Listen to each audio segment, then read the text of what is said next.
This already stirring anger.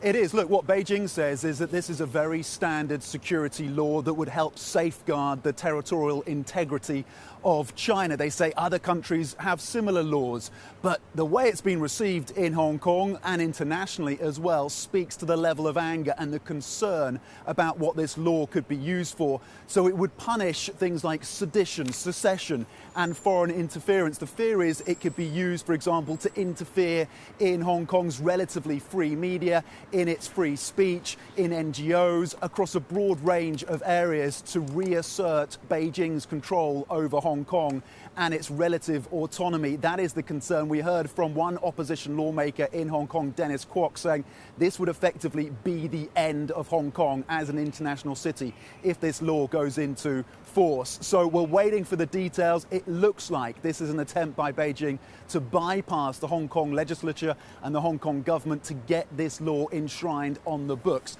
Quite how they do that in terms of the detail, we're still waiting for. But again, this is something that the Hong Kong government, with, of course, its pro-Beijing majority, has tried and failed to get written into law over a number of years. They tried in 2003, and that sparked protests. This could well, again, reignite those street protests in Hong Kong.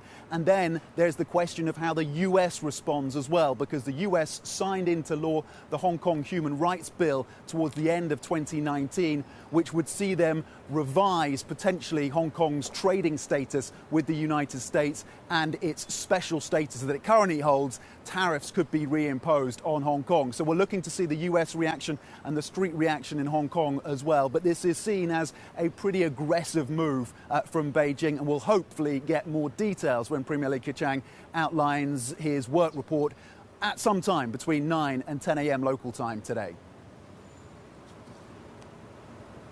And in fact, lawmakers in the US have already responded. You've had these two US senators proposing a punitive piece of legislation or pieces of legislation in response to this security bill measure. What are we hearing about the details and how it could work? That's right. President Trump as well, by the way, saying when he was questioned about this that the US would likely have to respond in some form.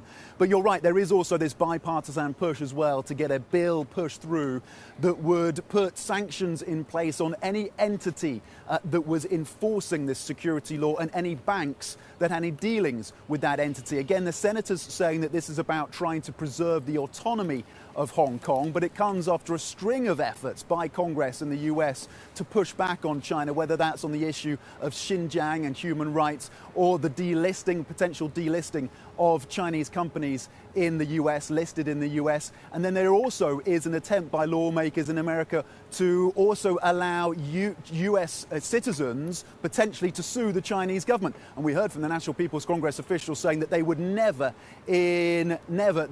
accede to or accept demands for compensation or legal cases from US citizens or anyone else internationally as a result of the coronavirus. That was part of that bill push in the US. So NPC officials again pushing back on that attempt. We heard as well from President Trump really raising the bar in terms of his criticism of Beijing over the handling of the virus, saying there was a disinformation campaign, a propaganda campaign pursued by the Chinese against the Europeans, against the Americans, as saying it's been led by and from the top, seemingly alluding to Xi Jinping himself.